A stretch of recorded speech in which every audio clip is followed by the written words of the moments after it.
When you grow up, you tend to get told the world is the way that it is. Your life is just to live your life inside the world and try not to bash into the walls too much. But that's a very limited life. Life can be much broader once you discover one simple fact, and that is that everything around you that you call life was made up by people that are no smarter than you. And you can change it. You can influence it. You can build your own things that other people can use.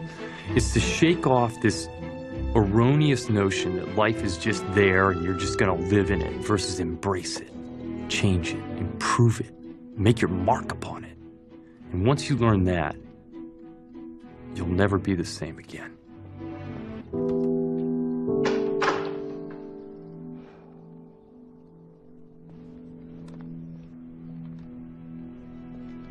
So, what are we gonna do now?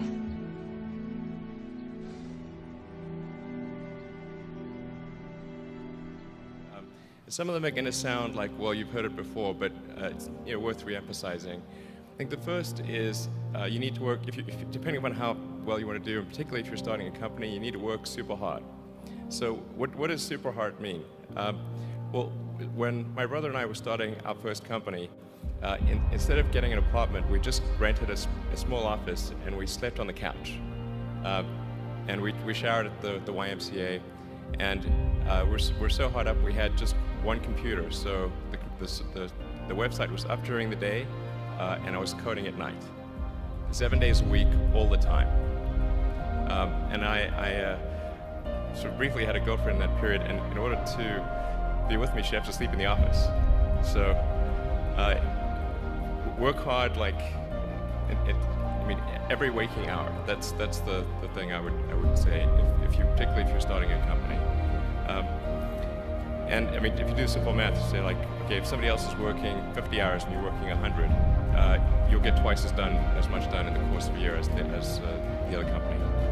One of the things that I'd been through as a student was some leadership training, and one of the things they taught us was to not be afraid of failure, and instead to have the goal to fail a lot quickly, and then eventually you'll succeed. I feel so strongly that the reason I'm here is I dream big dreams. I dream the kind of dreams that other people said would not be possible. I'm also living proof. This isn't a Hollywood movie. I come literally from the other side of the tracks.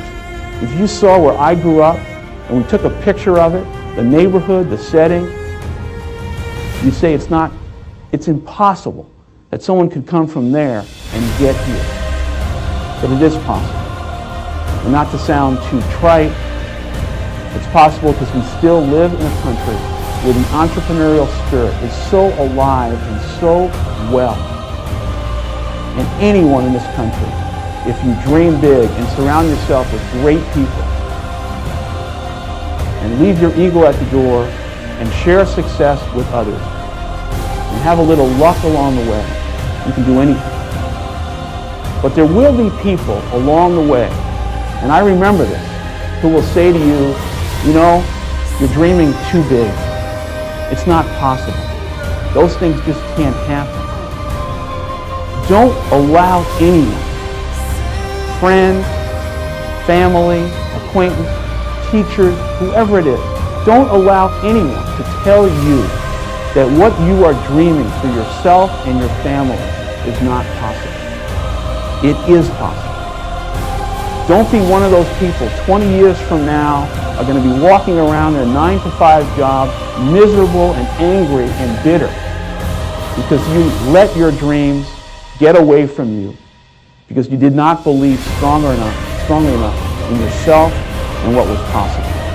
Don't allow that to happen. This is an unbelievable time. And I can't encourage you enough to continue to think that things are possible and that your dreams can come true. But the other great secret is that we're good at lifelong learning. Warren is so much better in some ways in his 70s and 80s than he was younger that it's almost awesome. if you keep learning all the time, you have a huge advantage. And we both just like it. So what is the role of risk in life? It's hard to do anything, I think, whatever it is that you want to do, there's going to be risk in your life. And risk is a necessary component of progress. So we believe customer number 1, employee number 2, shareholder number 3. Customer 1, employee 2, shareholder number 3. Yeah, this is my religion. It's the customer that pay us the money. It's the employees that drive the innovation. It's the shareholder, and the shareholder always say, I remember the day before we IPO, and a lot of people say, Jack, can I keep up the shares? We were long-term shareholders. But when the crisis came, these guys run as soon as they ran away. They ran away.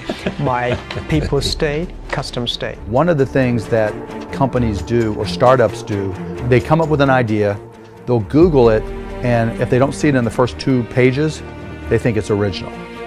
You've got to go back, right? Because over the past 15 years, there's so many different businesses that have tried and failed. You have to go back and find those and learn from those. So you've got to understand all the implications, and you have to learn from history. And so the best advice I can give you on a video before talking to you or emailing with you is that you've got to find out the history of people who have tried your idea, because there's a 99.99999% chance that your idea has been tried before. That's not a good reason not to start it, because you might be able to outperform them, but you better learn from the history of your idea, because you know what they say about people who don't learn from history. It's important, the most important thing about running a company is to remember all the time what a company is. A company is simply a group of people, and as a leader of people, you have to be a great listener, you have to be a great motivator, you have to be very good at praising and looking for the best in people. People are no different from flowers. If you water flowers, they flourish. If you praise people, they flourish, and that's a critical attribute of a leader. So many things go wrong when you're starting a company, and often I think people ask, what mistakes should you avoid making?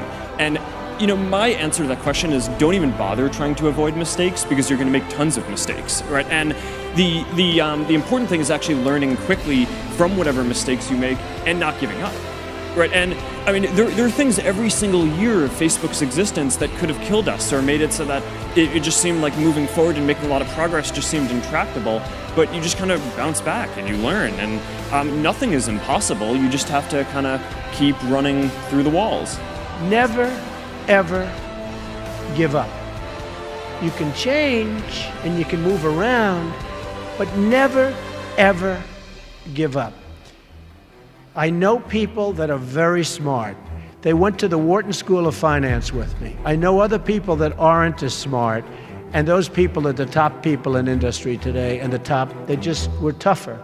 They didn't give up. And the smart ones had everything on their plate. They'd always come in with the A+ on the tests and the good boards and everything else. But when they ran into problems, they didn't know how to solve the problems like the guys that weren't as good. And it's very seldom that you see something other than this happen. So never, ever give up. We're going to put a dent in the universe.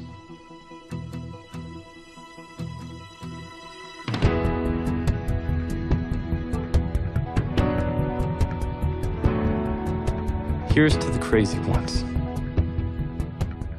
the misfits, the rebels, the troublemakers, the round pegs in the square holes, the ones who see things differently. They're not fond of rules, and they have no respect for the status quo. You can quote them, disagree with them, glorify or vilify them. About the only thing you can't do is ignore them, because they change things. They push the human race forward. And while some may see them as the crazy ones, we see genius. Because the people who are crazy enough to think they can change the world are the ones who do.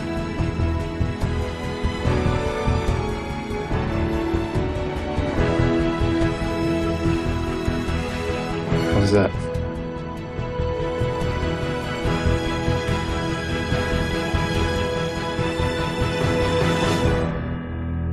Card that says, I'm CEO, bitch.